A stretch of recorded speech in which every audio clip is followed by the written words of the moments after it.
Hey, so let's focus on corporate fun days. It's now the summer season and corporate fun days are happening in abundance. Few tips for you to focus on when planning your corporate fun day, if it be the first time or you haven't done many. Hopefully these will help.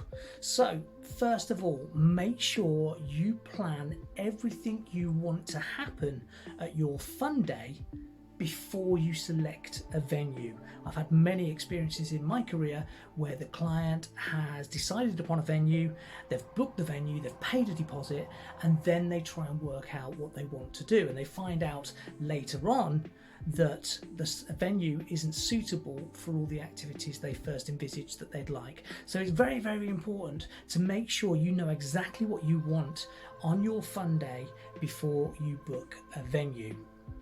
Then when you've got your venue and you've got all your activities booked, make sure you consider access for those activities to get to the area that you want the activities to take place. Also, access to power is vital if you're having anything that needs power. Don't rely on pulling it from the venue. If you're having items that need power, concentrate and focus on getting some generators there. It will be additional cost, but it will solve a lot of problems on the day by trying to pull electricity too far and having cables everywhere, which can become a health and safety issue. Now, how long is it ideal to have a fun day last? Now, it's up to you, but in my experience, the ones that have been going on from say 10 in the morning till 10 at night don't have as much atmosphere as the ones that have lesser time, say 4 or 5 hours from 2 p.m. to 6 p.m. for example. And the reason for this is that people will only come for a certain period of time. Now obviously if you've got 12 hours, people will come for 3-4 hours of that. If you condense it down to 4 or 5 hours, then it's likely that you're going to get all of your people arriving at the same time. If they do, that creates a better atmosphere at the event and everybody feels more rewarded. Now, the whole idea of organising such event, from what I found, is to promote your company culture. And what better way to promote company culture is by bringing people together. So what we don't want to do is we don't want to elongate the fun day so that those people are spread out and they don't get to know each other. So my advice is to keep a fun day shorter than you think. 4 to 5 hours is absolute maximum. Obviously as well, with regards to that, most hire companies with amusements and activities, etc., majority of those will do up to 5 hours in their standard fees as well. If you go over that, then you're probably looking at additional fees for them to stay later on. So what type of activities are we looking for? Well, if your business or company are having a fun day, it's likely that you're going to have people with all different tastes. So you want to have as much of a mixture as you can. My advice here is to go for activities that a lot of people can take part in at any one time.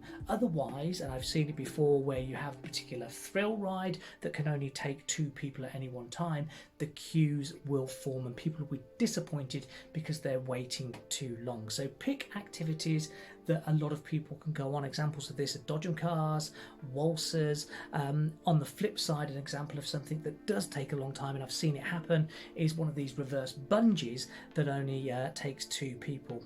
Of course, not everybody likes to have thrill rides. Some people like to sit and relax, so I do advise that you maybe have a few roaming entertainers, such as a caricaturist or a close-up magician. That kind of thing works well.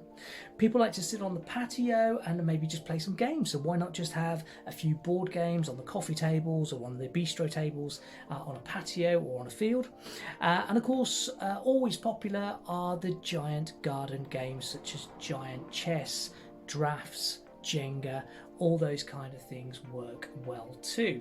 What's really popular but a little bit energetic, so make sure that you check health and safety and that it's suitable for your people.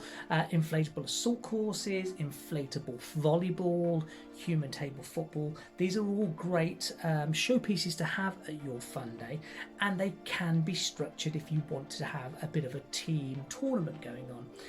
or they can be played just for fun informally. Usually they're all supervised as well.